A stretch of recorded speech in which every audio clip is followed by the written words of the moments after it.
Afraid that Langfeng might not have fully understood due to his shock, Yu had to explain again, saying, "Maybe she's still alive and waiting for you." After saying that, he used his roots to create a bridge leading out.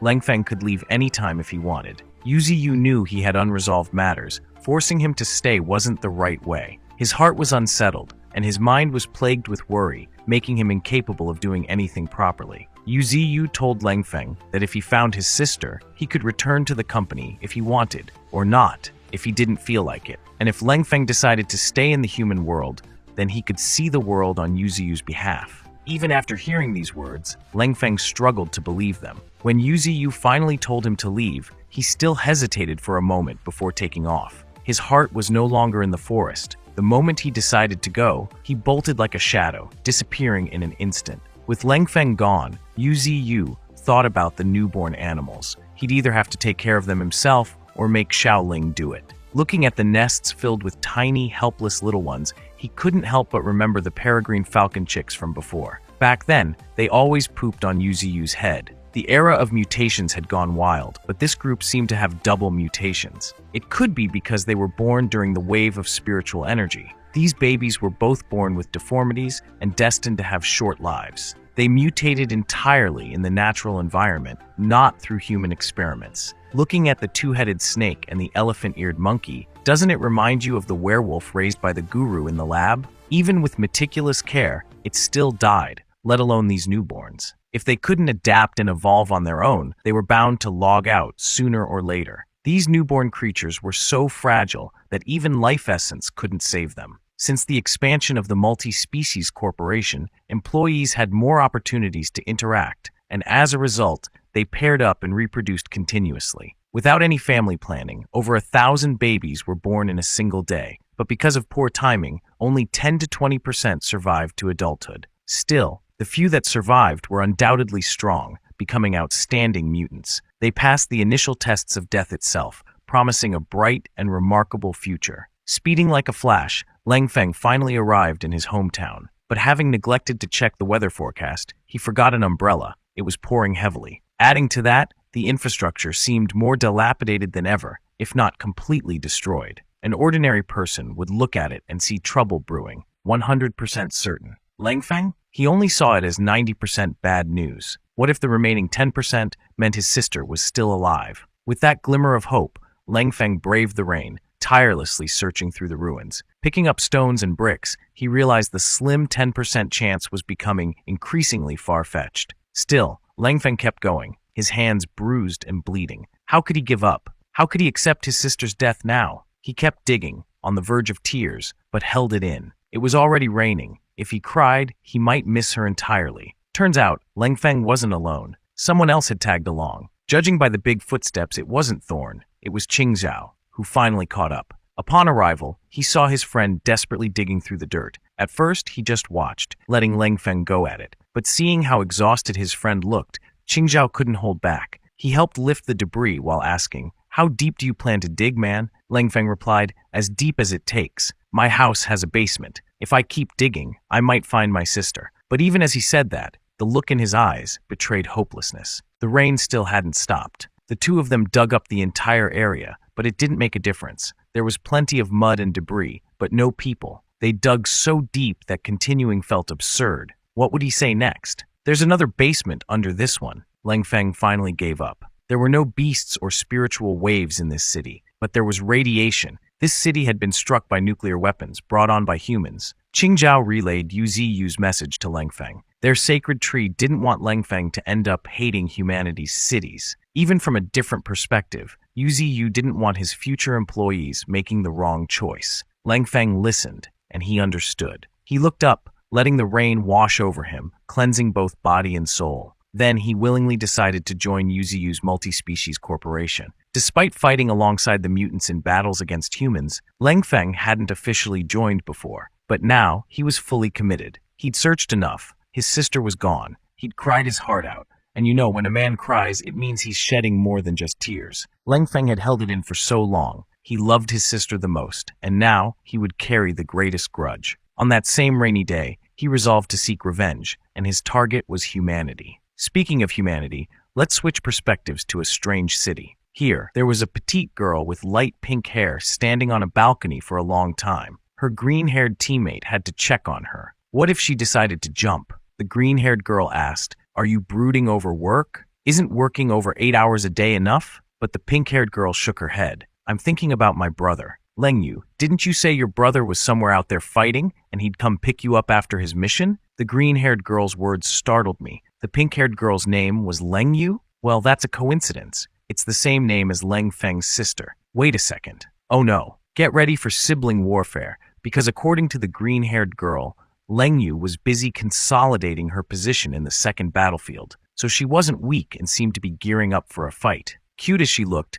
she didn't resemble her brooding brother at all. Except for their innate talents, they had nothing in common. Back at Beiyu Gorge, Qingzhao and Leng Feng returned, and the moment they reached the boss, everything became calm and peaceful. No rain in sight. When Papa got home, the little ones immediately burst into a chorus of cries, probably because Yuziyu had been a little too harsh on them. The moment they saw Leng Feng, they clung to him like glue. In the end, Leng Feng chose to stay at Beiyu, which pleased Yuziyu greatly, but he still had to ask, "So, do you have any plans for the future?" Leng Feng replied that he couldn't leave his little darlings behind, and that humanity was far too unfair. He didn't like that. The sacred tree. Oh wait, he suddenly called him Great Lord. Embarrassing much. Then the guy even knelt down. But it wasn't without reason. Leng Feng officially pledged his loyalty to Yuziyu today, vowing to dedicate his life to serving him. Yuziyu gained a new employee, but Qingzhao was the happiest of all. The trio of humans was back together, so no more need for a human division now. Qingzhao was delighted, Yuziyu was loving it, and Leng Feng, with his exceptional aptitude and unyielding nature, was a gem. His heart brimmed with pride and dignity, so Yuziyu appointed him as his shadow. Respectfully, he obeyed. Leng Feng couldn't have been happier. For Yuziyu, it was all gain, no loss, a win-win situation. Yuziyu's roots burned fiercely as he infused them with VIP-level fire and earth elements. If he later cultivated ice and lightning as well, he might just achieve his very own 5-element mastery and reign supreme. He looked at his branches, now sturdier and stronger than before, and thought to himself that once he upgraded them further and absorbed the remaining 2 spirit stones, he'd elevate his power from 2 million to 5 million points. Even a fire-breathing mutated dragon wouldn't scare him anymore. Meanwhile, on the snowy northern outskirts, a mutated boar roamed the hardened snow. It looked like a long-haired bison with massive horns resembling a grown antelope's, a rat exuding an aggressive aura. It roared furiously, warning any trespassers to stay away. But the visitor wasn't one to back down. Bull Demon let out a thunderous roar in response, neither side willing to concede. Bang! The clash of their horns echoed like the opening bell of a fierce battle. At least, that's what the boar thought. The bull demon's friendly headbutt shattered its horns into pieces, leaving blood streaming down its face, its eyes wide with bewilderment. Chit, chit, chit! Golden Monkey charged in from behind with his trusty friend, sweeping through the followers of the now hornless boar as if they were leaves in the wind. With the fight initiated, Golden Monkey's crew quickly joined the fray, each one as brutish as the next, charging in and striking left and right like a chaotic stampede. Thud! A mammoth's massive armored foot crushed its enemies into flat ground, while a blue dinosaur on the other side clawed through foes one by one with its razor-sharp teeth and claws. The mutated boars had numbers on their side, swarming in waves to overwhelm their opponents, but the bull demon wasn't having it. Its eyes glowed fiercely as it unleashed gravitational force over the rampaging beasts, freezing them in place. Not a single one could budge. Next, the mutated Tempest Wolves entered the battlefield. They were Yuziyu's largest contingent in this conquest, but the boars' sheer numbers were overwhelming, leaving even Kuijo sweating. The pack leader of the Tempest Wolves growled, ready to strike, when suddenly a leopard leapt from a nearby ledge and sank its teeth into the wolf's midsection. The wolf let out a terrified howl. Across the battlefield, the golden-haired mutated boar Alpha charged in to rescue its comrade, but the leopard's sharp eyes caught its movement. It deftly dodged the attack and leapt onto the boar's head before flipping away. Splash! Blood sprayed from where the snow leopard's claws had grazed the boar's muzzle. The leopard sneered mockingly, as if to say, "Don't try to intimidate me," unaware that the true boss hadn't arrived yet. Out of nowhere, the honey badger king lunged at the leopard, bearing its razor-sharp claws in invitation for a fight. The honey badger's collision with the leopard's head shook the ground like a bomb exploding. Standing atop its fallen opponent, the honey badger exhaled a plume of white smoke filled with menace, as if to say, "Kid, you don't know who you're messing with." Through the icy mist and falling snow, Bull Demon raised its head, staring ahead at the source of heavy snorting sounds. Emerging from the ranks of its subordinates came the muskox king, a rank 1 beast, its glowing red eyes radiating fury. Under the gray skies of the Raya mountain range, a red pillar of light shot up into the heavens. On one of Yuzi-Yu's roots bloomed a fiery red flower, radiating warmth and light. Yuzi-Yu's gentle eyes gazed at the flower, formed from the fire element. Its growth had been unusually swift, far surpassing any other flower he'd cultivated before. Perhaps his increased spiritual energy points had enhanced his blooming abilities as well. While admiring the delicate fiery blossom, the sound of a heavy step on the ground, a solid thud, snapped Yuzi-Yu's attention. His employees had returned, dragging a herd of defeated monsters sprawled behind them. Clearly, they'd hit the target he had set, filling him with joy as he began counting the haul. But then he noticed something unusual. The prey Quij was holding in its mouth stood out from the rest. It was a mutated snow leopard, rank 1. Its talents included an astonishing burst of speed, though it couldn't sustain it for long without impairing its mobility. Its unique skills? Frost claws that tore through enemies and froze their wounds, and icy breath capable of freezing everything nearby. Additionally, it had a blood-boiling effect, enhancing its combat ability for short bursts. Yuzi-Yu studied the snow leopard's stats, puzzled as to how a creature this fast could have been captured. Who took it down? He wondered. It was the honey badger, Glarcier answered, explaining that the leopard's arrogance had led to its downfall. It was likely caught off guard, unprepared for the badger's swift and decisive attack. Yuzi-Yu nodded thoughtfully. The leopard's natural talent made it worth keeping. In contrast, despite the muskox king being rank 1, the rest of the herd didn't show much potential. He ordered his minions to eliminate the useless ones, sparing only the leopard to raise and nurture. Yuzi-Yu's subordinates had spent an entire month battling across the northern border. Wherever they went, no enemy, whether it was a herd led by an alpha or a ruler of the region, could withstand the relentless onslaught of wolves and other beasts. However, victory didn't come without sacrifices. The mutated Tempest wolf pack dwindled from 30 to just 8 members, while only 7 battered and bruised mutated boars remained. The most formidable opponent they had encountered during their campaign was a rank 2 ice bear that decimated much of their ranks. If not for Bull Demon's gravity skills suppressing the bear, it's unlikely any of them would have survived. Ultimately, the 9 great beasts forced the bear to retreat, ending the confrontation. As the bear disappeared into the distance, Glarcier reluctantly asked Bull Demon what he planned to do about it. "We can't defeat it, even if we work together," he admitted. Suddenly, the ground behind them shifted, and a sleek white snake emerged, breaking its usual silence with an ominous statement. "Hello, gentlemen. We've found the bear's den." The snake revealed that the bear's lair was a quarry filled with ice element spirit stones.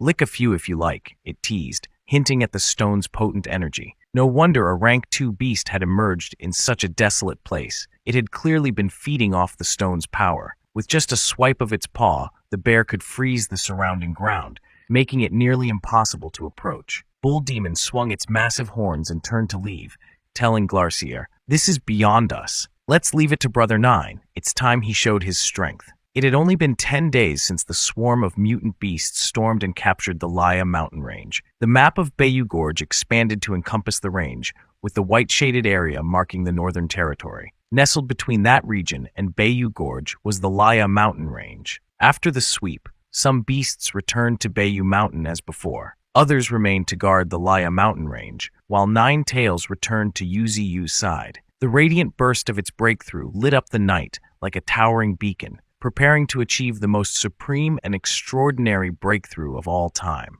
Watching his first child about to accomplish a miracle, no one was happier than Yuzi-Yu. There it was. The second tail of 9 Tails swayed beside the first, gliding amidst the dazzling light, signifying an elevation in power. As a rank 1 9 Tails, its innate talent allowed it to grow a new tail with each rank, and each tail carried a unique gift. Its enchanting eyes had the special ability to mesmerize, captivating all who gazed into them, leaving them unable to escape. Being of the fire element, 9 Tails gained additional control over flames, including fiery claws capable of shredding through alloys in mere moments. The fiery feathered cloak, a phenomenon where its fur ignited in flames, inflicted harm on anyone who touched it, while also enabling short bursts of accelerated movement and even explosive speed for brief periods. The most distinctive new skill, however, was flight, using immense spiritual energy to create whirlwinds in the sky. Yuzi's eyes gleamed with pride. Flight? For mutant beasts, achieving flight wasn't just difficult, it was extremely challenging.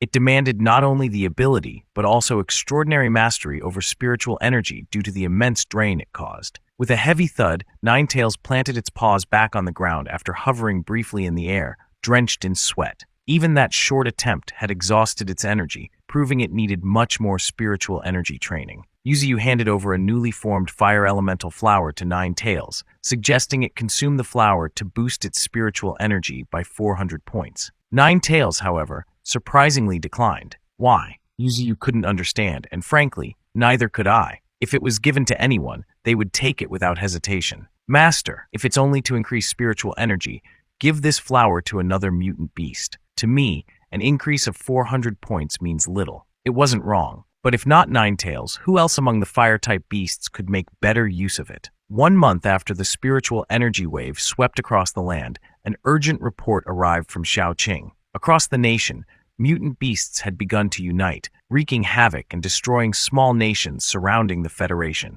To combat the onslaught, entire populations were conscripted into the army to resist the beasts in a desperate fight for survival. Most of those places were barely hanging on, teetering between life and death. Humanity decided to form the 10-Nation Alliance, with Huaxia deliberating over a plan to eliminate the Great Tree, Yuziyu himself, as a grave threat. How many humans remained that they still dared to think of uprooting Yuziyu? He was just a tree that sought peace, but it seemed chaos followed him like an unending storm. Claw marks tore through the snow at lightning speed. Looking a bit higher, one could see Honey Badger dashing forward with fierce determination. Something about him seemed off today. Following closely behind was a pack of mutated tempest wolves, moving with uncharacteristic seriousness. Kuzhou walked silently alongside the white snake, and behind them came the heavy hooves of Bull Demon and Glacier, stomping the ground. Golden Monkey, as usual, rode confidently on the back of the mutated boar, beside the pack leader. All of them had gathered before Yuziyu, the great tree. "So you've returned," Yuziyu said, his gaze sweeping over them. It wasn't every day that they all returned together like this. Their numbers had dwindled after the recent purges, yet amidst the losses came a silver lining. After days of intense battles, 3 mutated tempest wolves and 2 mutated boars had broken through to rank 1. Indeed, though the casualties were unfortunate, this was the only way to strengthen his army of beasts. Bull Demon was the first to speak up, reporting to Yuziyu. This time, they returned because they had discovered a cave filled with ice attributes. However, it was located outside the Northern Territory, and to make matters worse, a rank 2 mutant beast had long claimed it as its territory. The news was truly shocking to Yuziyu. So, rank 2 mutant beasts had already started appearing outside. The deeper and more undisturbed the area, the stronger the beings residing there. Whistling sharply, Yuziyu brought a vine to his lips and called for Big Bird. The peregrine falcon, leader of its kind, appeared in a flash to take orders. "Go summon Ninetails and Wine Deity here," Yuziyu instructed. As soon as the peregrine falcon took off,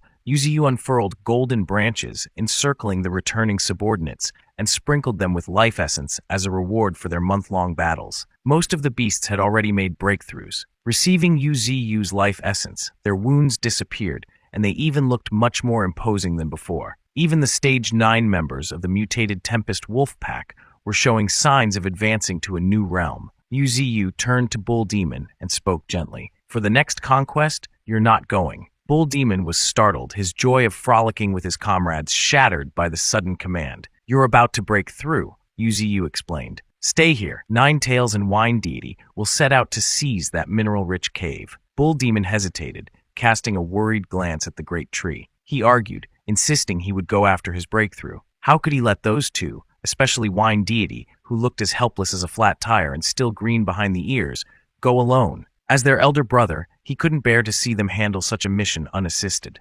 Yuziyu chuckled deeply. "No need to worry, because now Ninetails." "What about Ninetails? Good news or bad news? Why all the suspense? Just say it." Calmly appeared. Ninetails' front paw, enveloped in flames, struck the ground, instantly melting the surrounding snow. Ninetails had reached rank 2, Are you reassured now? If this doesn't put your mind at ease, what would? Ninetails burned with such fiery energy that anyone who dared to cross its path would undoubtedly be reduced to ash without hesitation. The icy mountain was a barren and lifeless place, not just because of its freezing temperatures, but also due to the formidable beasts inhabiting it. Normally, the only sound was the howling wind, but this year, the mountain was unusually lively. Today, it welcomed a group of rich kids from Bayou Gorge, flying through the sky. On the icy ground, Little White slithered at lightning speed, keeping pace with its airborne comrades. Wine Deity, riding in his personal convertible aircraft, had too much oxygen in his lungs and decided to stir up some trouble. His nearest target? Ninetails.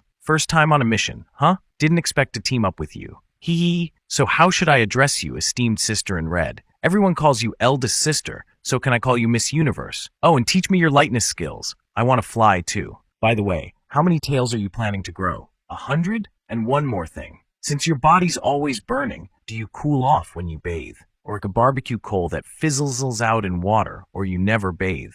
Ninetails initially tried to ignore him, hoping Wine Deity would shut up on his own. But when the chatter didn't stop and the questions kept coming, Ninetails' patience wore thin. To avoid sinking her teeth into Wine Deity's head, she abruptly ended the conversation by flexing her muscles and launching herself 1,000 meters away, effectively declining further interaction. Mistaking this for the start of a race, the panda steered its bird mount to chase after Ninetails, determined not to be left behind. Although Yuzi had his own worries about this expedition to the remote frontier, there wasn't much he could do. Back at Bayou Gorge, Bull Demon, unable to join the adventure, threw himself into training. The fire element stones at Panda's place were nearly used up, and so was Yuzi's storage. The tens of thousands of evolution points he invested into upgrading hundreds of vines had finally paid off. They now looked far more luxurious and vibrant, like premium decor. At rank 4, the branches had not only grown stronger, but could also produce more branches infused with different elements, depending on the type of stones used. Currently, the variety was limited, but with the addition of thunder and ice stones in the future, Yuzi envisioned a dazzling rainbow vine. Expensive and labor-intensive? Sure, but with just 10 rank 4 branches, he already had a reliable toolkit. Now, if the honey badger acted up, he could just spread his 5-fingered hands and spank it until it remembered its place. It wasn't just the branches that leveled up. His roots had reached an even higher tier, previously top tier, but now even more formidable. Impressive as it all sounded, Yuzi felt it wasn't enough. He lacked intel about the deep seas and didn't know the ranks of the marine beasts lurking in the abyss. That's why anything new or interesting always found its way into Yuzi's hands. After using the stones, he discovered a new skill, Blood Pact. This ability, unlocked after several upgrades, allowed him to bind others as subordinates. Yet, the system had conveniently omitted this detail until now, leading him to pour points into leveling up blindly. From rank 1 to 2, then 3, it wasn't until he nearly gave up that the skill became available. Another 5,000 points,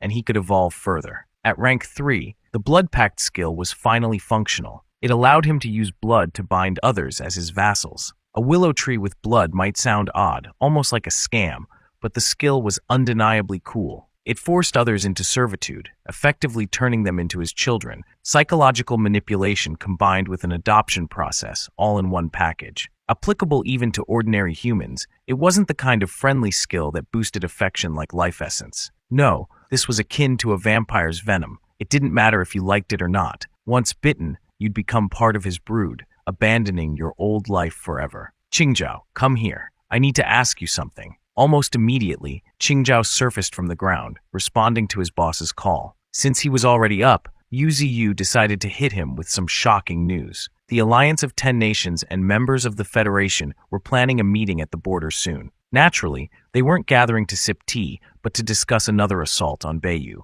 With the situation heating up, Yuzi handed Qingzhao a hot deadline: disrupt their meeting, delay it, or prevent them from joining forces, whatever it took. Realizing the dire situation Bayou would face against the Alliance, Qingzhao prepared to leave immediately, but Yuzi told him not to rush, suggesting he take a few mutated beasts for backup. After all, Qingzhao couldn't handle the entire Federation on his own. And one more thing, if he encountered any promising recruits along the way, he could bring them back too. Determined, Qingzhao set out, his eyes gleaming with resolve. This mission was a first for him, and he was eager to prove himself. He dashed through the human zone, yelling for Langfeng. "What's with all the noise?" Langfeng grumbled, watching Qingzhao emerge from the ground. "Oh my god, how do you even do that?" "Never mind. What do you need?" "I've been assigned a deadline at the border, and I need some beasts to run it with me," Qingzhao replied. "What about your chimps? Why not bring them instead of bothering me? And don't ask to borrow money if you're broke," Langfeng shot back. "Well, I was going to take the chimps, but the company's short-staffed. Even the construction crew has been deployed to defend the newly claimed territory, so we're out of personnel. Out of chimps." "Then what about the ants? Don't you have an ant team?" "The chimps are gone, so the ants had to step in as construction workers. It's a mess," Qingzhao sighed. "I'm out of options, so I came to you. Can you lend me a hand?" Despite his initial annoyance, Langfeng eventually agreed, offering 1 rank 1 beast and 3 stage 9 beasts. "Impressive, huh?" he smirked. "The secret? Well, I can't spill the beans. Just know that the alpha-ranked rat, the one holding the #1 spot, awakened the dark element just like its old man, me. I fed them my own flesh and blood. Awesome, right?" But Qingzhao figured 4 of them weren't enough to form a proper squad. Thing is, those 4 were just a greeting party. Langfeng wouldn't call it a swarm of rats if there were only 4, would he? Behind him was an entire horde, their red eyes blazing with bloodlust. Qingzhao felt his psyche crack just looking at them. Back home, things were pretty much wrapped up. So let's turn to the battlefield where talkative deity and Ninetails were personally leading an expedition to the Ice Mountain. The visitors hadn't arrived yet, but the Ice Mountain boss could already sense their presence. It wasn't its first time hosting visitors, so it had become something of a hospitality expert. Its gestures and expressions were straight out of the service industry manual, polite and accommodating. Its voice, smooth as a flight attendant's. The only problem was it was a tad too loud, like earth-shattering loud. Still, you couldn't fault its professionalism. The moment the guests arrived, it flashed them a toothy grin in a warm welcome. Being received with such grandeur made Wine Deity quite pleased. This polar bear, the second-ranked beast, would definitely earn a 5-star service rating once subdued. But its eyes were a bit disrespectful. Unless it was cross-eyed, glaring at VIP guests like that deserved a good smack to put it back in its place. Wine Deity chuckled to himself. Since the bear had already made its move, it was time for him to respond. He crossed his arms and leapt out of his private aircraft. No parachute, no nothing. His eyes blazed like he was born for this altitude. He landed softly, well, as softly as one could while cratering an entire area. To defend its honor and territory, the rank 2 polar bear let out a thunderous roar in reply. If you hadn't read the earlier chapters, you might not recognize Wine Deity. His entire body was wrapped in a thick, ominous red aura, yet his face carried a relaxed smile. He was ready. There wasn't going to be a fight here, just a hunt. His hunt. Ninetails and Little White Snake touched down a short distance away, silently waiting to see how their bro would handle it. Size-wise, the rank 2 polar bear clearly dominated. Even combined, Little White Snake and Ninetails weren't as big as its 4 legs alone. As for its opponent, it was so small it barely registered in the wider view. Through the mist of snow and ice, the panda Wine Deity stood grinning, his eyes gleaming like headlights, the epitome of a villain's menace. "Do you even know who I am?" he seemed to ask. "How dare you come here, showing off in my domain?" The rank 2 polar bear decided it would rip him into pieces to teach him a lesson. Little White Snake had fought this bear before, but only by ganging up on it with others had they managed to wound it. And even then,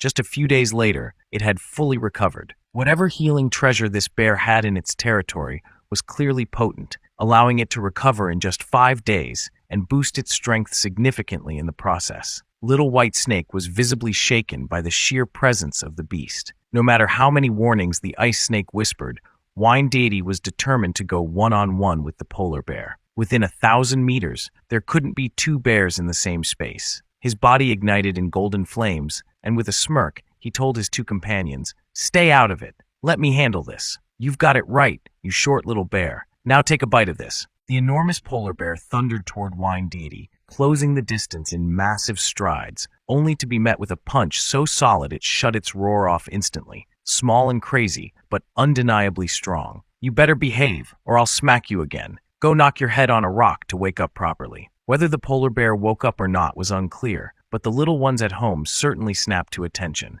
Their jaws dropped, unable to comprehend how such a small panda could land a punch that skewed the face of a colossal bear. Ninetails, meanwhile, observed cautiously, seemingly starting to develop a newfound respect for the panda. Wine Deity, despite his appearance, had been diligently training, never skipping a day of practice. Whether it was speed or strength, he'd honed it all. Fueled day and night by fire spirit stones, he'd never let his training lapse for even a moment. Today, he was ready to go all out. After being cooped up at home for too long, he was itching for a fight to the death. Flames roared around him, intense enough to melt the ice, and his twisted grin made it clear he wasn't here to play anymore. He was ready to finish this quickly. As for the rank 2 polar bear, that slap had undoubtedly shaken its dignity. It realized the tiny opponent wasn't as insignificant as it seemed. Carelessness now could lead to death. Around them, planes hovered in curiosity, their surfaces now dusted with snowflakes falling at a peculiar rate. Little White Snake looked up, noticing the abnormal speed of the falling snow. This wasn't the natural snowfall of the season.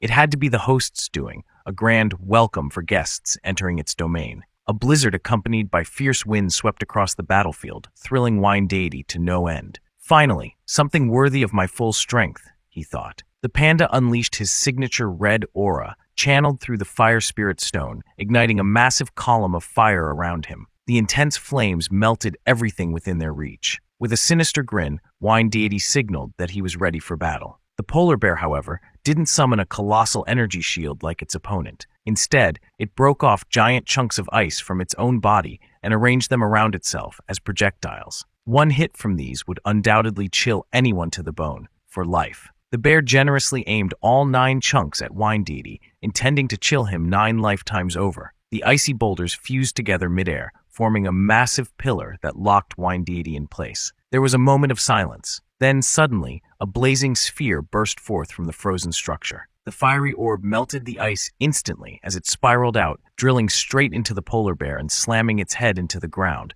blood spraying in all directions. Playtime was over, and things had turned deadly. The bear's eyes filled with veins of fury. It raised a paw to swat Wine Deity, who was midair, but the sneaky panda spun mid-flight. Using the polar bear's arm as a runway, Wine Deity darted straight for its face. Everywhere he rolled, flames scorched the bear's fur, leaving it in a panic. Before the bear could react, the blazing orb slammed into its jaw, twisting its face into a comical expression of shock. Wine Deity wasn't done. After delivering the first blow, he struck several more times to make sure the victim was thoroughly incapacitated, sparing it from prolonged pain. With impeccable agility, he maneuvered midair, attacking from all angles at lightning speed. The polar bear found itself completely overwhelmed, its massive body now battered, bloodied, and drenched in its own misery. Realizing it was on the verge of death, the polar bear roared desperately, summoning a snowstorm of unprecedented ferocity. Winds howled, reaching speeds of a Category 15 hurricane, forcing Wine Deity to defend himself from being blown away. Snow flew everywhere, making it impossible for spectators to follow the action up close.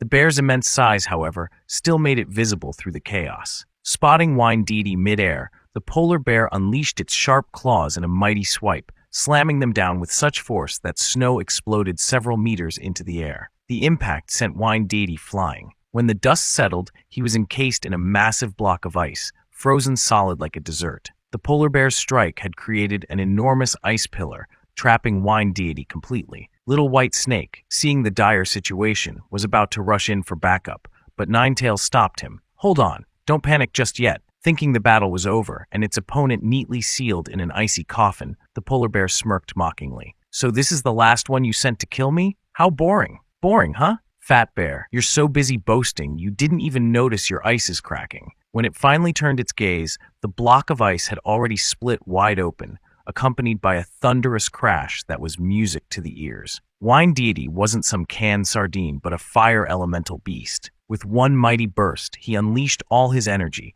flames roaring to life and shattering the icy prison. Emerging once again in dramatic fashion, he looked every bit the main character of this tale. Before the polar bear's eyes could fully take in the shock, or its mind could prepare for what came next, Wine Deity launched into his signature rolling attack, curling into a fiery ball and shooting forward like a bullet. Bang! This time, the hit wasn't aimed at the bear's face, but straight at its heart, delivering the final blow. Unable to withstand it, the polar bear collapsed into the snow with a resounding thud, falling lifelessly without so much as a stagger. Blood covered its massive body, and a deep, gaping hole marred its chest where its heart had once beat. It died with its eyes wide open, its mouth frozen mid-snarl. Victory belonged to Wine Deity, but no one seemed happier than little White Snake, who had been the most worried about his defeat. Following close behind were the scavenger planes, squawking in celebration of the win, and then Nine Tails, smiling warmly with a hint of pride. Perhaps, just maybe, the eldest sister would finally deign to speak to their youngest, or maybe not, considering how insufferably loud the panda was.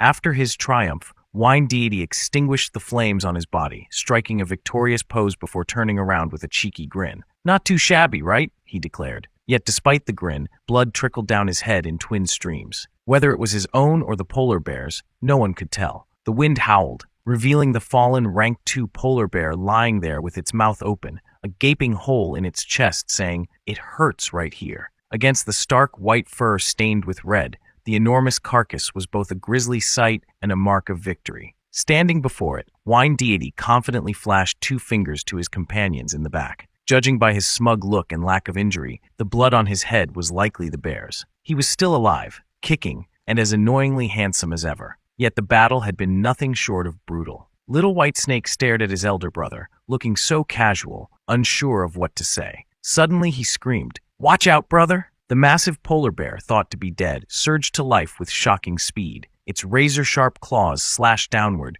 aiming directly for Wine Deity's head before he even realized what was happening. As he turned to look, all he saw was the bear's glowing blue talons descending toward him. In the background, the scavenger planes squawked in panic. "What a cheat! Ugly face, ugly personality. How dare you ambush our big bro like that?" The group couldn't react fast enough, but they didn't need to. Nine Tails took care of it. Riding the wind, she sped toward the polar bear, so fast that before Wine Deity could even blink, 3 blazing tails hovered above his head, shielding him. The white bear, sensing that the danger from Nine Tails far outweighed that of the panda below, opened its maw wide, revealing rows of sharp fangs, ready to snap down in a bite that would be remembered for a lifetime. Who would have thought that even though Nine Tails had no big teeth, it had something far more dangerous? Within the boundaries of Bayou Gorge, it hadn't had a chance to test its newly mastered move. Now was the perfect time to summon a blazing inferno and burn that bear to ashes. "Big bro, I'm still here, you know. If you're going to roast that bear, at least give me a heads up. Damn it, it's too hot."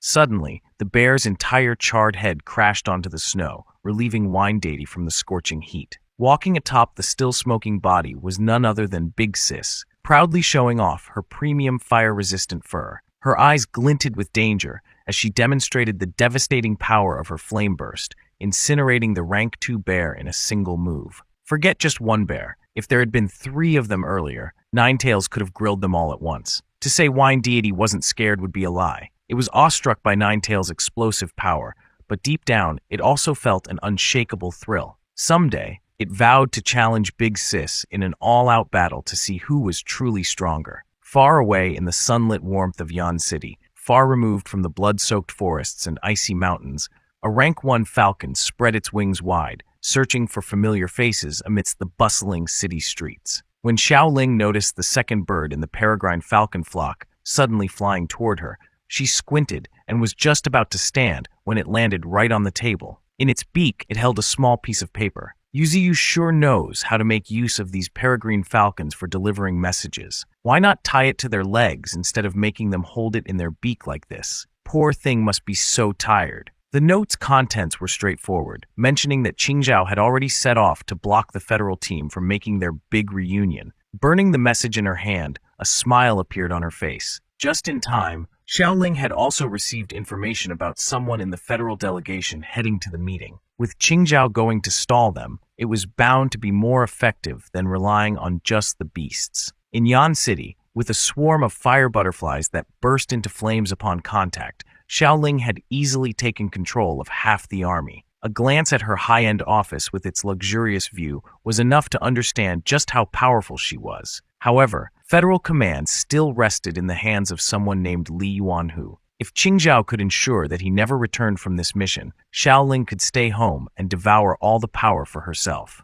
Lost in thought, a vampire suddenly appeared in front of her, calling her name and snapping her back to reality. The figure bore a striking resemblance to Gula, the vampire from before, who had wielded raven bats during the last raid. They were of the same genetically modified species, blood-sucking creatures capable of surviving under sunlight. This time, the vampire came bearing news, informing her that Li Hao had come looking for her again. He was waiting outside, refusing to leave until he saw her, standing there silently as always. Xiaoling had been avoiding Li Hao for days now. Every time he came, she found a way to dodge him. Today was no different. She excused herself, claiming she was busy training and still didn't want to meet him. The vampire didn't press further. "Okay, boss, if that's all, I'll take my leave," he said. But Xiaoling didn't let him go just yet. Instead, she pinned him down, questioning him about the progress of refining the innate blood essence. The name innate blood essence sounded quite similar to Yu Ziyu's new skill, likely sharing the same function.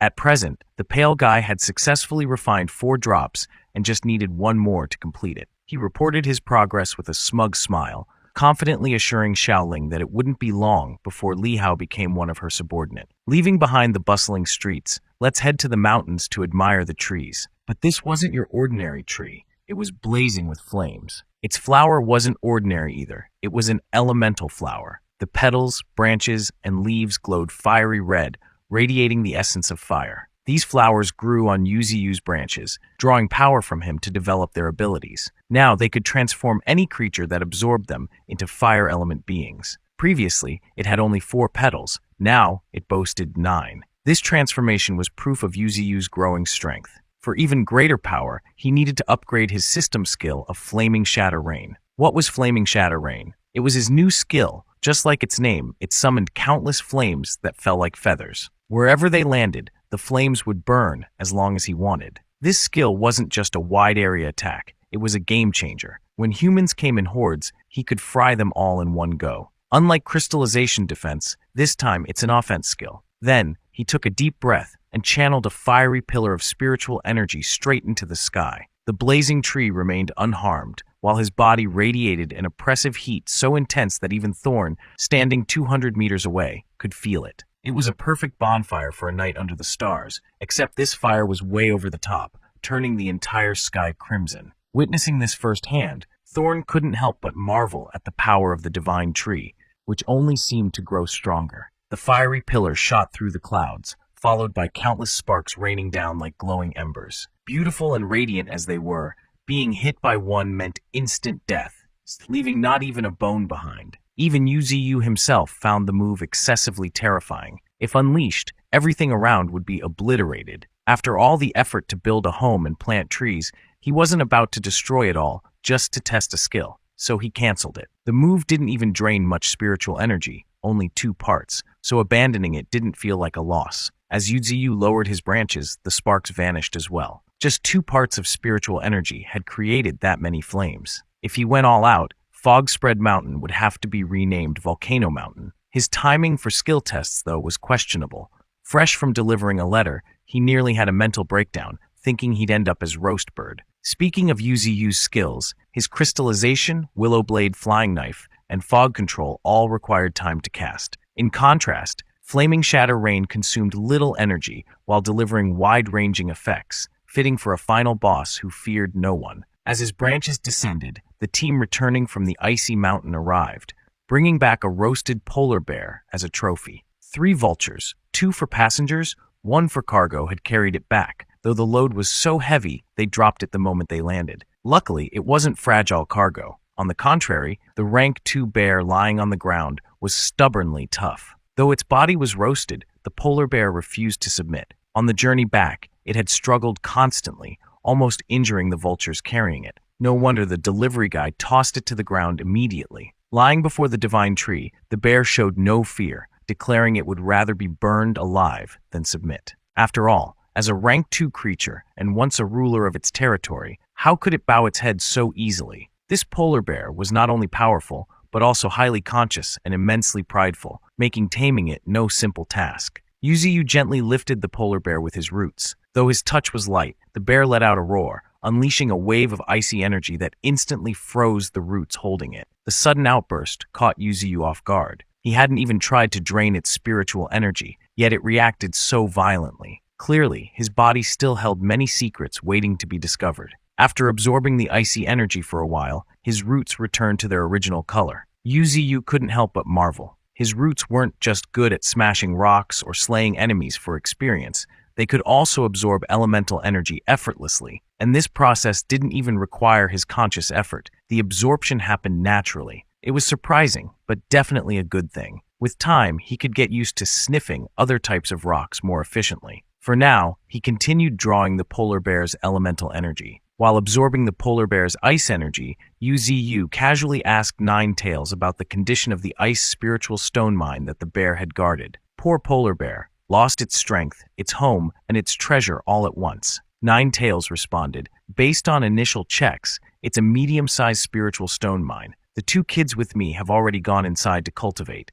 One's an ice element beast, and the other's a glutton who can use any stone, so they're snacking on it first. Me? I can't handle ice stones, so I came back to report. Those two might already have bloated bellies in there, especially that panda-looking one. You can tell just by its face. Hearing this, Uzu realized his diverse company lacked enough ice element creatures. Having such a valuable mine and not fully utilizing it would be a waste. It seemed he needed to tame more ice element beasts, starting with this polar bear. "Hey there, want to join my company?" he teased. "Join you? Over my dead body," the bear retorted, refusing to submit to what it considered a thief attempting to claim its home. "Fine, you refuse my kindness, so you'll taste my wrath." Uzu sighed, his sharp, energy-infused root descending like a deadly spear. In one swift strike, the polar bear was no more. The system notified him that killing the polar bear had earned him 24,000 evolution points and successfully captured its ability. He'd nearly forgotten about his root's ability to steal skills. Curious, he opened the system to check what he'd gained. The system listed one skill, Ice and Snowstorm, essentially a snowstorm ability. It granted the power to manipulate weather. He could summon a raging snowstorm on a sunny day if he wished.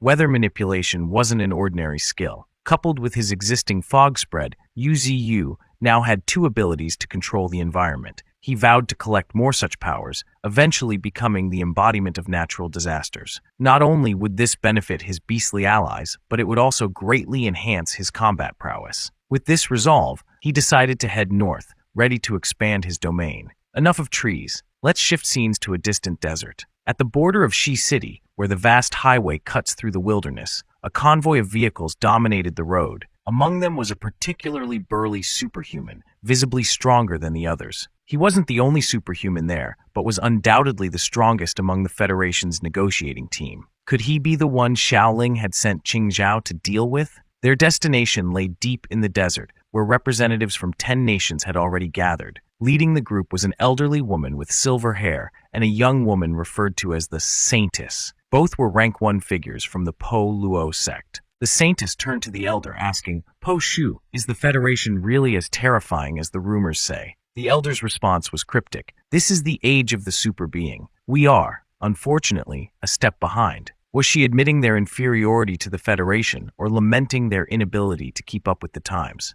Before she could clarify, the Federation's convoy arrived. The first to step out was a towering man with a scarred face, resembling a mutant ant. As he emerged, he let out a loud snort, as if greeting an old friend. His casual demeanor belied his status. Few knew he was the younger brother of an extremely serious individual. His name? Li Yuanhu, a rank 1 superhuman and the brother of General Li. Despite being of the same rank, the two representatives from Po Luo sect couldn't help but feel a twinge of fear standing before him. The sheer spiritual energy emanating from Li Yuanhu was enough to awaken Qingzhao, who had been slumbering underground. It seemed everyone has arrived. The time for action had come. Fully alert, Qingzhao radiated energy, his eyes glowing with an intense light. Behind him, hundreds of other glowing eyes appeared, fiery red, belonging to wild beasts, all ready for the upcoming battle. Above ground, the convoy stopped, and both sides emerged for formal greetings. Most of the ceremonial pleasantries were handled by the younger members,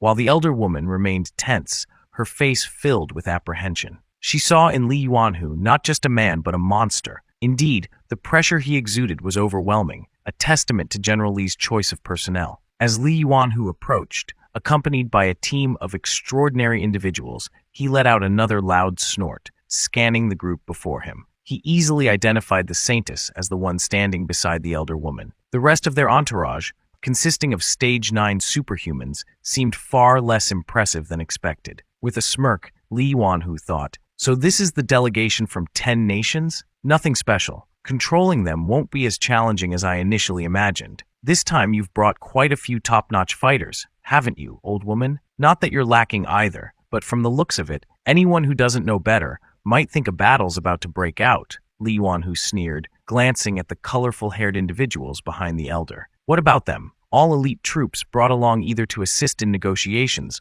or to handle any unexpected situations. Such an exchange made it clear neither side held any fondness for the other. But don't worry, Qing Zhao was about to shatter this false atmosphere of civility. The elder woman replied to Li Yuanhu's insinuation, her tone laced with sarcasm. Such jokes, General Li. There's nothing dangerous here. Everything is ready, so let's stop standing under this blazing sun and get inside to discuss business. With a grin still plastered across his face, Li Yuanhu sauntered into the building as if he owned the place. However, after taking a few steps, his foot landed on a crack in the ground. That was all Qing Zhao needed. Instantly, he unleashed his earth element power, driving a series of prepared stakes up from beneath the ground with a deafening crash. Before Li Yuanhu could fully grasp what was happening, the crack widened. The hollow space beneath the surface gave way, collapsing like an earthquake, dragging the road and everyone standing on it into a gaping pit. The stronger ones reacted quickly, leaping to safety. Li Yuanhu, however, erupted into curses. Old woman, how dare you? You said this place was safe, but a little step collapses the ground and takes out several of my people. Are you playing games with me? The elder woman immediately denied any involvement. I don't know anything about this. Who would set a trap that risks burying themselves? So, where did the pit come from? The answer became clear quickly. From the depths of the chasm, hundreds of eyes gleamed menacingly, sending a rare chill of fear through Li Yuanhu. Be careful, everyone, he roared. But it was too late. The bottom of the pit swarmed with mutated rats, each one massive and ferocious. The saintess froze in terror as the rats leapt up, their countless sharp teeth tearing into flesh indiscriminately. Hundreds of rats attacked, turning the scene into a bloody nightmare. And yet, this was merely the opening act. The main event still waited below. Hundreds more rats, along with Qing Zhao, remained hidden, biding their time. This wasn't just a rat infestation. It was an organized, large-scale rat assault, one of humanity's most feared disasters alongside locust plagues. Unlike locusts, which only devoured crops, rats ate everything: grain, homes, even humans. If locusts were terrifying because of their numbers, rats added a layer of visceral horror, the nightmare of being gnawed alive. To most, it was a fate as horrifying as being devoured by zombies. This primal fear drove people to fight desperately. Even the elder woman, despite her age, leapt back to create distance from the swarm before unleashing her windblade technique. From her outstretched hands, pale blue spiritual energy flowed forth, not a soothing breeze, but invisible blades that slashed through the rats. If the elder woman could manage this, there was no way Li Yuanhu would be outdone. With a thunderous stomp, he smashed several rats to pieces. Seeing others take action, the saintess joined in, spinning gracefully as if performing a dance, sending the rats flying as she finished her routine. Having regained their composure after the collapse and initial rat attack, the humans began to counterattack. Every stone and ledge became a chaotic battlefield, with humans and rats locked in bloody combat. But the sheer number of rats far outstripped the humans. Aside from the 3 rank 1 individuals, the remaining superhumans struggled to hold their ground. The smaller rats alone had already drained the humans' strength significantly. Qing Zhao, still standing idly by, hadn't even lifted a finger. Watching as a spectator had grown dull, and now that he'd identified the 3 strongest fighters, it was time to act. Smirking, he finally decided to make his move. While Qing Zhao acknowledged the strength of the rank 1 trio, they were little more than amusing distractions to him, not enough to make him break a sweat. The saintess, though the weakest of the 3, wasn't entirely useless, but even she struggled against the smaller rats, quickly adding to the mounting casualties. Everything was going according to Qing Zhao's plan. The initial collapse and rat swarm were designed to weaken the enemy's forces and assess their capabilities. With that accomplished, it was time for the main event. Now, the remaining strong ones would face Qing Zhao and the Rat King. The elder woman cheerfully slaughtered the smaller rats, her expression relaxed as if this was no big deal. The real concern now was escaping the massive pit they were trapped in. The most visible exit was at the top of the pit, but it was hundreds of meters high, reachable only by flying. Since none of the group had wings, the elder woman suggested to Li Yuanhu that they finish off the small rats and look for another way out. A smart idea, deserving of a reward, a hot lump of earth, freshly delivered at lightning speed. Before anyone could react, the delivery turned out to be not just a lump of dirt, but an entire giant earthen arm, piercing through the elder woman's body and tossing her 20 meters away. Soil filled her lungs as she coughed violently, unable to utter any final words. The attacker? None other than Qingzhao himself. He stood at the center of the earthen giant, manipulating its form through his earth element powers. As the elder woman crumpled, the first to react was the Saintess, followed by Li Yuanhu. But neither had time to process the shock before they too were targeted. Li Yuanhu received a unique tattoo from a rank 1 rat with 3 jet black eyes. This exclusive design was etched with such force that blood sprayed everywhere, leaving him gasping and clutching his neck as if he had late-stage tuberculosis. His state mirrored the elder woman, who was already on the verge of death. The tattoo artist, the 3-eyed rat, wasn't exactly customer-friendly. When Li Yuanhu grimaced at the service, the rat called in reinforcements to devour the dissatisfied client. Now only the Saintess remained untouched, still frozen in shock. Qingzhao, ever the gracious host, assured her she wouldn't be left out. "Don't worry, everyone will get their turn," he thought. Not just her, but every superhuman present was on the gift list. Qingzhao and his rat swarm were nothing if not thorough. The chaos below was too gruesome. The sky above now was too far away. After a while, when the screaming ceased, not only the elder woman, but also Li Yuanhu lying motionless on the ground. Po Shu lay face down, while Li Yuanhu was on his back, his face covered in deep bite marks that reached the bone. He died with his eyes wide open and his mouth agape, unable to find peace, even in death. Qingzhao stood amidst the carnage, brimming with spiritual energy, his mere presence causing the ground to crack beneath him. Meanwhile, the Saintess sat frozen in terror, unable to utter a sound. Having completed his mission with excellence, Qingzhao returned to headquarters after 3 days of travel. The multi-species company had recently relocated its base to the Laya Mountains for convenience in future raids. Against the snowy, ghostly backdrop, Qingzhao dropped off the surviving human from the desert mission, the Saintess herself, Westia. Yu observed the figure lying in the snow and gave a curious "oh." He extended a root to lift her for a closer look, noting her immense spiritual energy, even in unconsciousness.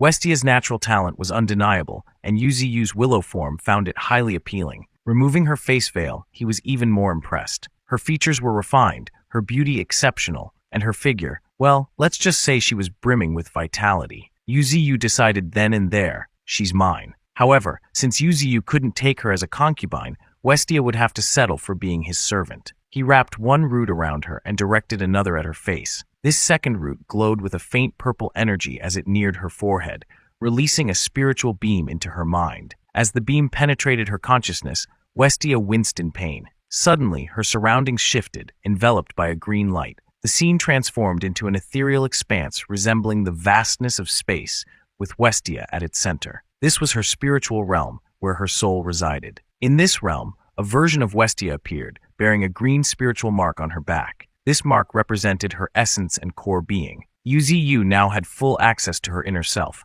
capable of controlling or even shattering her soul. Destroying the spiritual realm would break her completely, leaving her an empty shell, alive, but mindless. He had no intention of destroying Westia just yet. Yu wanted to nurture her. After successfully forming the blood pact, an explosion of spiritual energy erupted from Westia's feet with immense power. Qingzhao, standing nearby, nearly squinted in shock. This tiny girl is that strong? Westia was naturally gifted, currently at rank 1. She had an innate talent for spotting others' weaknesses. Beyond her innate skill, she possessed 4 abilities: fighting like a snake, moving like a snake, hands as venomous snake mouths, and the ability to heal injuries. Additionally, thanks to the blood pact, she gained a new skill, temporarily borrowing her master's power, and in return, providing evolution points to him. This new ability startled him. Providing evolution points to the master? Very good. Previously, the mutated Tempest Wolf had to bring back beasts for him to kill personally, and his hands had long been blood-stained.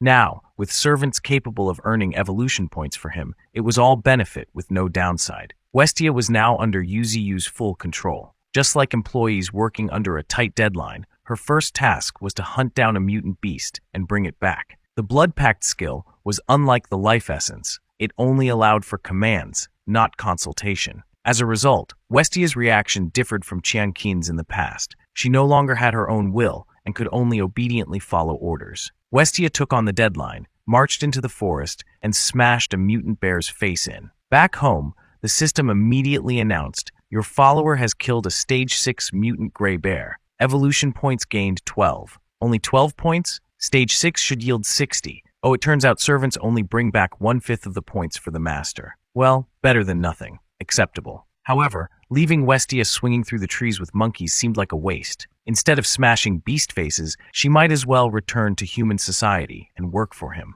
With the 10 Nations Alliance keeping things in check, even the Federation wouldn't dare to attack him outright. Still, that future was far off. A mere rank 1 saintess couldn't yet control an entire church. Moreover, if she were killed by a pseudo-extraordinary spiritual-type enemy like Xiaoqing, the psychic connection could harm him as well. After much thought, Yu Ziyu concluded that the saintess needed to become stronger. For the long-term plan, he decided to let Westia use the 9-petaled fire flower. Its fragrance was alluring, but it wasn't easy to consume. There was only one chance. If she couldn't absorb it, she might perish. The risk was high, but with her mind erased, Westia accepted without hesitation. Instead of chewing on the flower like Bull Demon or Qingjiao, Westia drew the spiritual energy out like a demon sucking away yang energy. After consuming the flower, her entire body radiated intense orange-red spiritual energy, blazing like fire. There was no rejection or overload. Success. Westia's skill set evolved, gaining an additional innate talent and a unique ability. Her new fire-type talent granted her the power to create, control, and merge with flames. The new skill allowed her to expend stamina to transform her body into an elemental form, rendering her immune to physical damage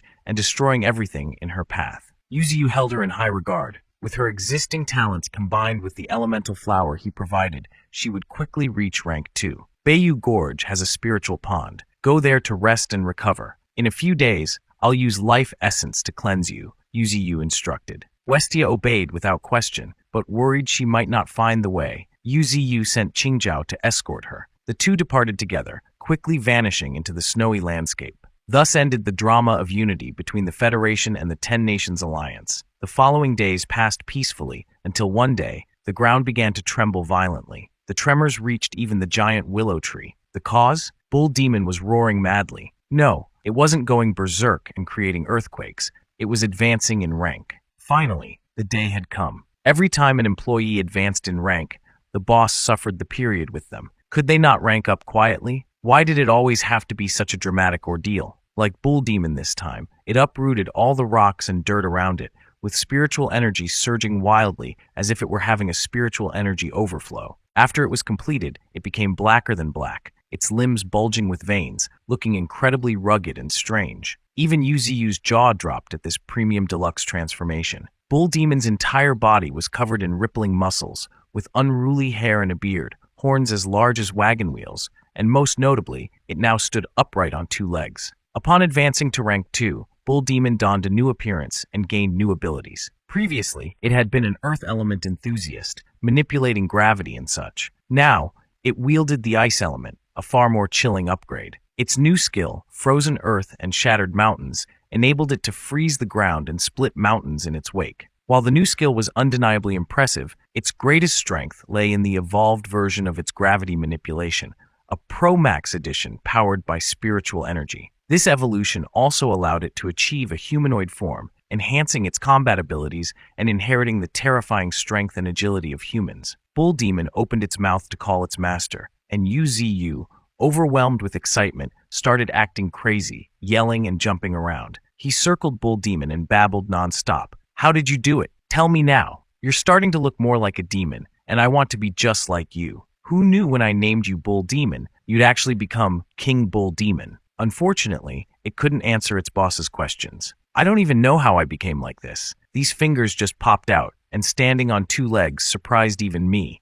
I only wanted to evolve for better combat efficiency." It seemed that this so-called demonic form was an evolution resembling humans but leaning more towards beasts like the demons of legend. Perhaps this was a new type of mutated creature after evolution. Not only Bull Demon, but other beings could also achieve humanoid forms. Over time, more demons might emerge, bulls walking on 2 legs today, cats standing upright tomorrow, and fish strolling down the street. Eventually, they could develop their own culture, maybe even create a demon nation. That future wasn't impossible, but that was a matter for later. For now, the focus was on Bull Demon. After gaining fingers, it demanded a weapon, specifically an axe. A battle axe wasn't difficult for Uzu to provide, and he even crafted a divine one. Being rank 3 now, his mutated branches and roots could be polished into treasures coveted by humanity. The axe he crafted for Bull Demon was entirely made from his own roots. The handle aside, the axe blade was created using his refining ability, sharper and tougher than diamonds. It could cut through anything. He named it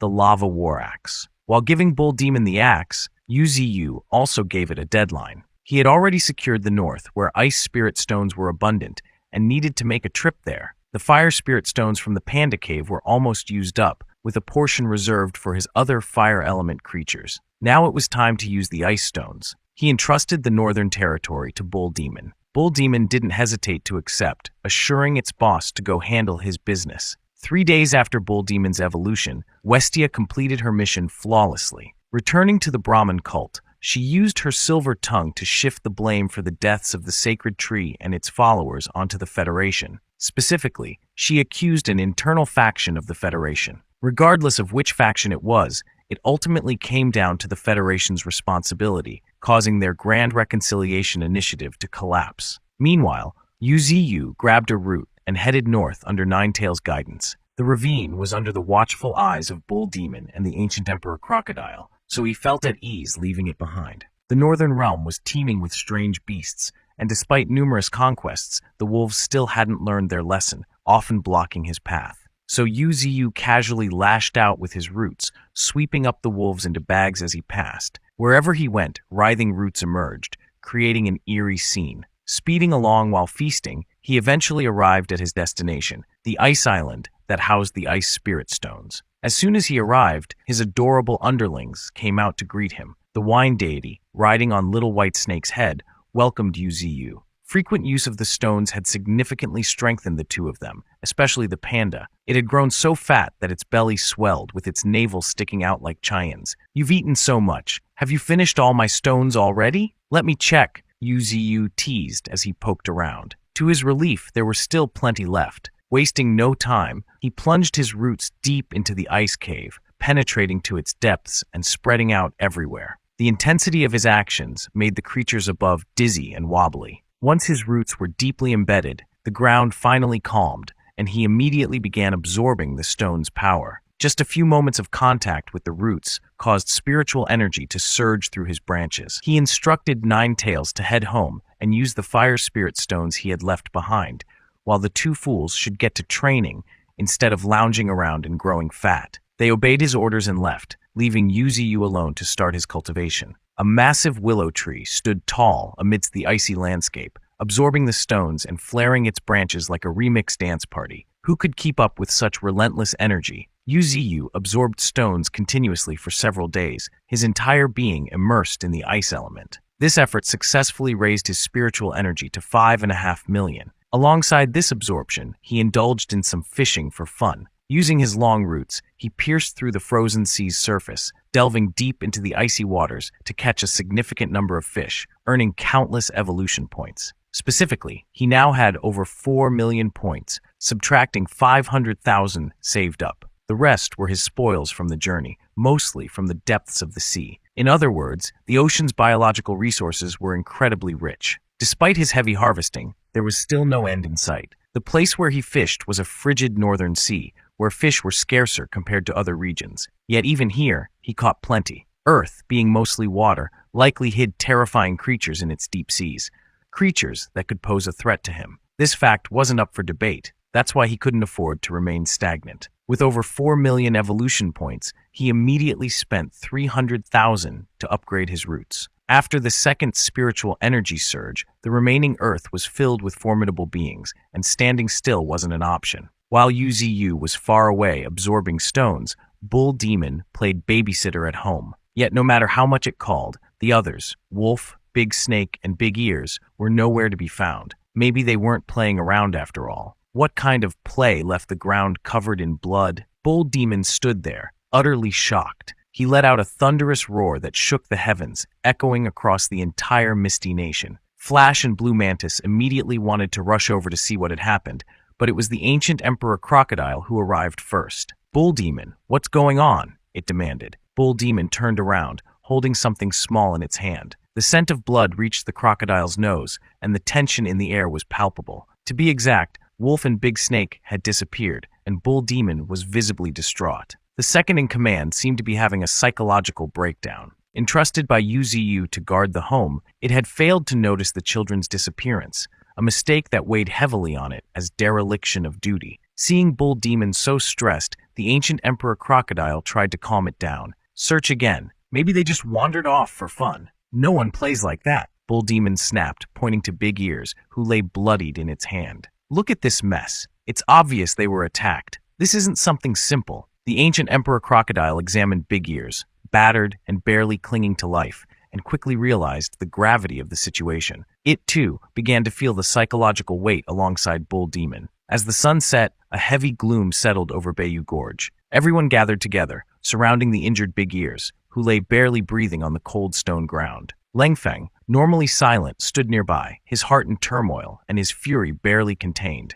Bull Demon took full responsibility, admitting that it had believed the Misty Nation was safe enough to let the children roam freely, which had led to this tragedy. The golden monkey cradled the injured Big Ears. Thanks to the life essence, its condition had stabilized, and its life was no longer in danger, but it remained unconscious. Qingzhao and the other demon residents were all too aware of the remarkable talents of the three children, Big Snake, Big Ears, and Wolf. Yuziyu had specifically instructed them to nurture the trio carefully, yet now two were missing, and one was critically injured. Unlike Qingzhao, Langfeng didn't care about their talents. To him, they were simply his children. His anger quickly turned toward Bull Demon. You said you would take care of them, so we trusted you. If they're not found, if anything happens to them, I'll kill you, even if it costs me my life. Langfeng's love for the children was evident, but his actions now were reckless. Recognizing this, Thorn intervened to defuse the situation. Calm down, Langfeng. No one wanted this to happen. Bull Demon cares for them as much as any of us. How can you say such things? Despite her attempt to mediate,